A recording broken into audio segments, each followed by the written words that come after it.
Hello everyone, welcome to my channel. I'm Deepa Das, a BTech Civil Engineering student. So today we will be discussing about a very important topic, which is the Electricity Act 2003.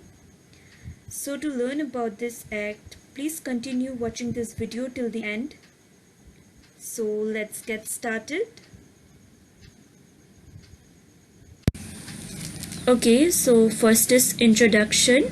It is an act to integrate the laws relating to generation, transmission, distribution, trading and use of electricity and generally for taking measures conducive to development of electricity industry, promoting competition therein, protecting interest of consumers and supply of electricity to all areas, rationalization of electricity tariff, ensuring transparent policies regarding subsidies, promotion of efficient and environmentally policies, constitution of Central Electricity Authority, regulatory commissions and establishment of appellate tribunal and for matters connected. So basically it is an integration of many laws. It is an act of the Parliament of India enacted to transform the power sector in India. So this act covers major issues involving generation, distribution, transmission and trading in power. While some of the sections have already been enacted and are yielding benefits, there are a few other sections that are yet to be fully enforced till date. Okay, so I think you got it. So let's move to the next slide. Okay, so our next point is a need of Electricity Act 2003. Before Electricity Act 2003, the Indian electricity sector was guided by three other acts, which were the Indian Electricity Act 1910 and the Electricity Supply Act 1948 and the Electricity Regulatory Commission Act 1998. So the generation, distribution and transmission were carried out mainly by the State Electricity Board in various states. So what happened is that due to political economic situation, the gross subsidies reached at an unsustainable level. For the purpose of distancing state governments from tariff determination, the Electricity Regulatory Commissions Act was enacted in 1998. So as to reform electricity sector further by participation of private sector and to bring in competition, Electricity Act was enacted in 2003. This act is a single legislation which addresses all the key areas of electricity in the country and provides a roadmap for overall and uniform development of electricity sector in the country.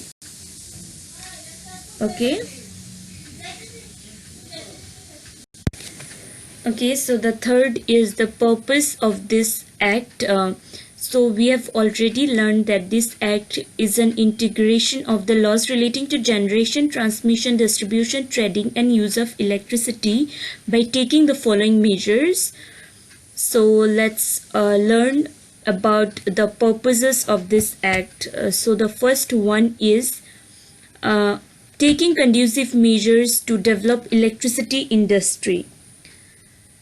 Okay, so no wonder the power sector in India is undergoing massive changes at a very high pace after promulgation of the E-Act. Okay, so the next point is supply of electricity to all users, so that all the users can get the benefit of the electricity. So this one of the main purposes of this law is to provide electricity to all users. So the third point is protecting consumer interest, which is very important to protect consumer interest. Okay, so the fourth point is rationalization of electric tariff. So in simpler words, we can say that the basic rationale in tariff design has to be to reflect the cost of service each consumer category and at the same time provide reasonable returns to the utility and incentivize efficient performance.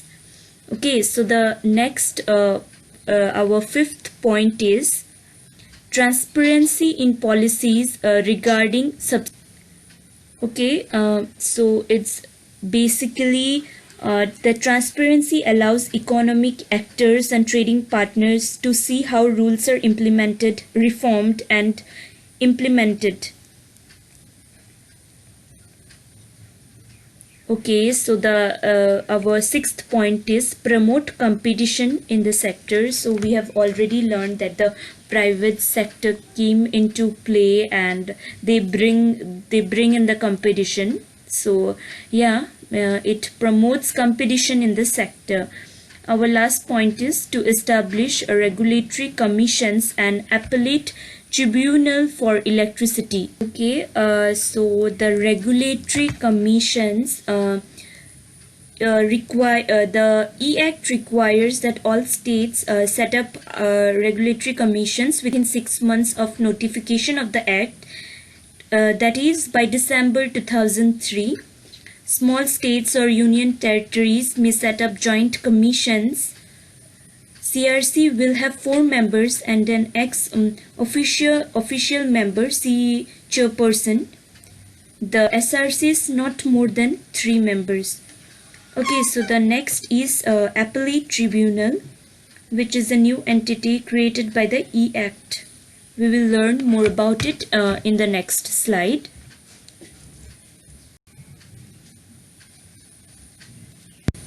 Okay, so let's learn about the salient features of the Electricity Act 2003.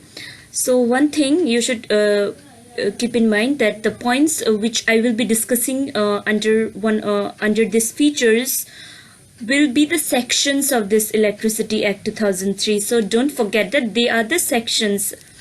Okay, so let's start with the first one, role of government. The sections which are there under this feature is the central government to formulate a national policy in consultation with the concerned state for the bulk purchase of power and management of local distribution through users association, cooperatives, franchise and panchayat institutions, etc.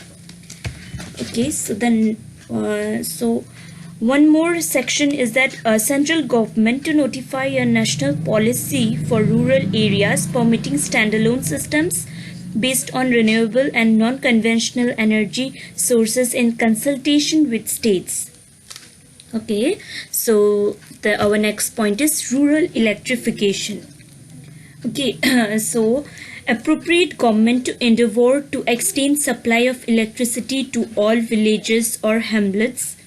No requirement of license if a person intends to generate and distribute power in rural area, which I think is one of the good section of this Electricity Act 2003, because it allows it permits a person to generate and distribute power in rural area without any license.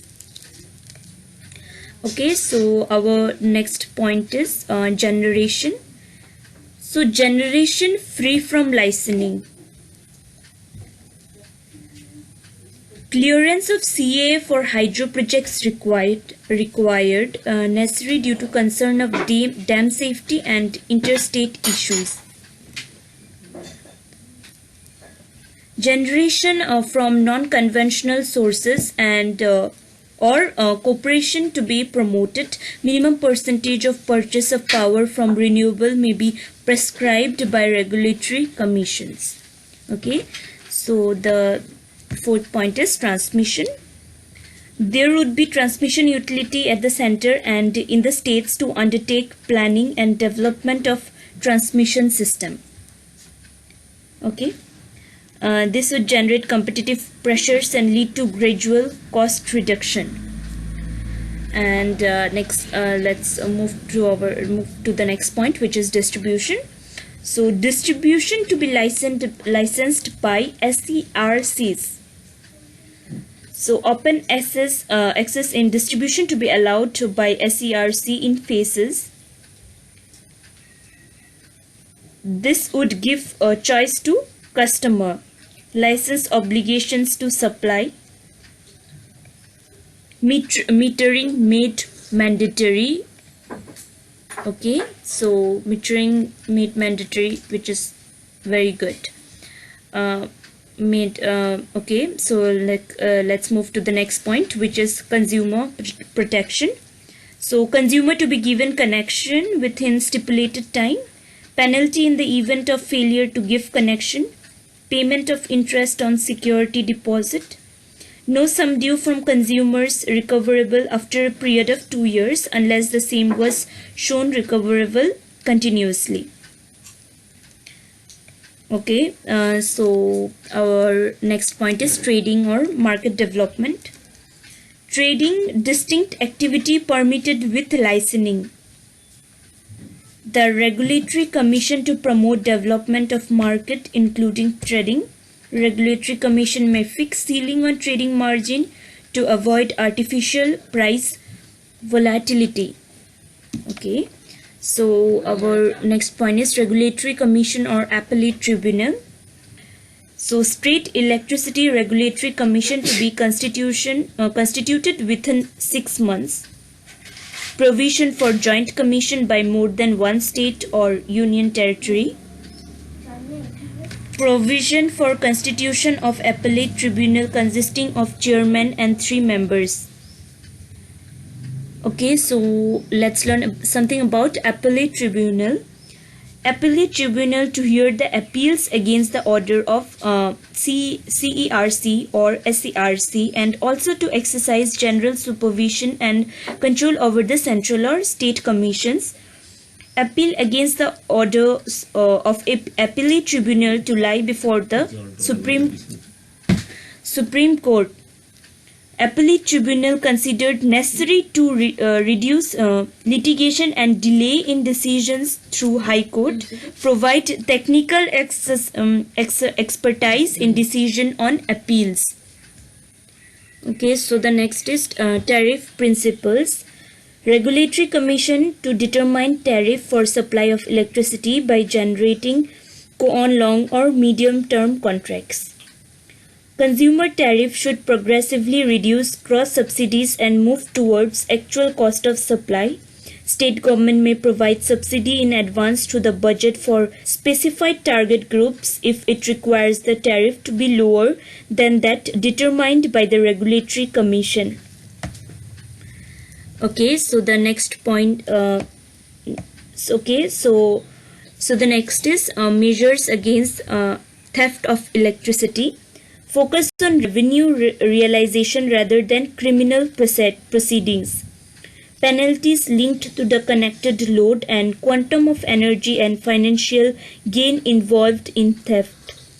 Provisions for compounding of offences. Punishment provision for abatement of theft. Theft punishable with imprisonment. Okay, so the next is a restructuring of SEBs.